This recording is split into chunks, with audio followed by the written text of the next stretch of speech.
Welcome to livingpianos.com. Robert Estrin here with a really interesting listening test. Can you hear the difference between Mozart and Beethoven? I have a video, the difference between Mozart and Beethoven, that you can check out in the description. And if you like, you can watch that video first to give you some pointers as to how you might be able to tell the difference between Mozart and Beethoven. Now, many of you might think, oh my gosh, of course I can tell the difference between Mozart and Beethoven. Well, can you? Well, if you are already familiar with the works that I've chosen, you'll understand the significance of this question and the interesting listening test that I'm presenting for you. These two sonata movements, I have excerpts from each of them, are both in the key of C minor to kind of make the test kind of fair, having two sonata movement excerpts in the same key. I'm going to play for you in a moment the excerpt 1, followed then by the excerpt 2, and then you can decide before I reveal which one is Mozart and which one is Beethoven. And in the comments below, I'd like you to all comment if you are not familiar with either of these pieces and see if you chose correctly or not. This will be a very interesting test, and you can leave comments here at livingpianos.com as well as YouTube. So here we go. This is the sample number 1 for you.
So that was sample 1.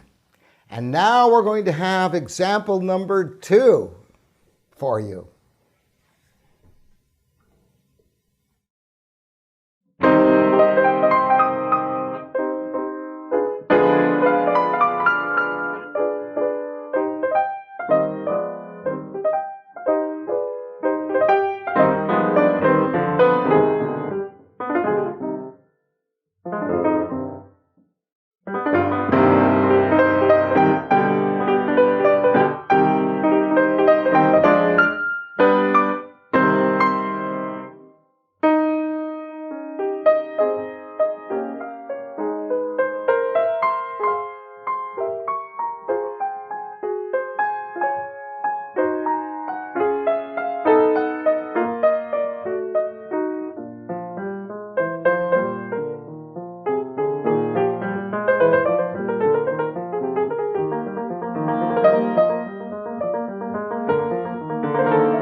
So they're both very dramatic pieces of music, aren't they?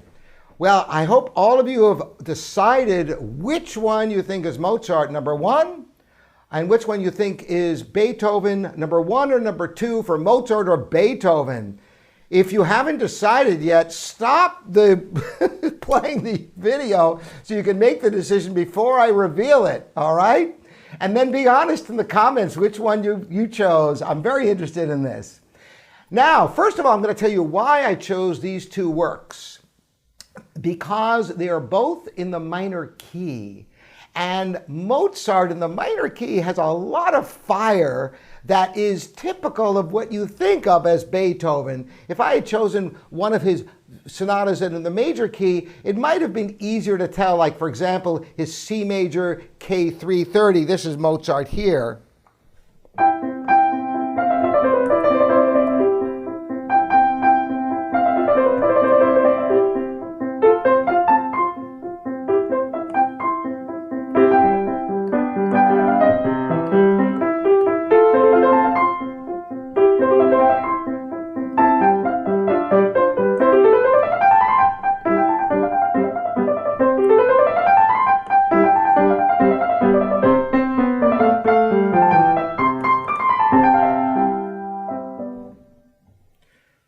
That would not be mistaken for Beethoven, would it? And of course, Beethoven, there's any number of sonatas that really are very dramatic and would not be confused with Mozart.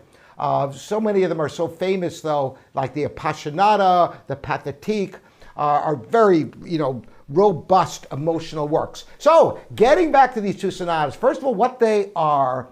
The Mozart sonata I played is K457 in C minor, of course. And by the way, it's got a companion fantasy that is really a gorgeous piece that's very experimental with its harmonies and such. That is a companion in the same opus. And the Beethoven sonata is opus 10, number 1, also in C minor. And I chose excerpts that highlight things to try to trick you as much as I possibly could with this.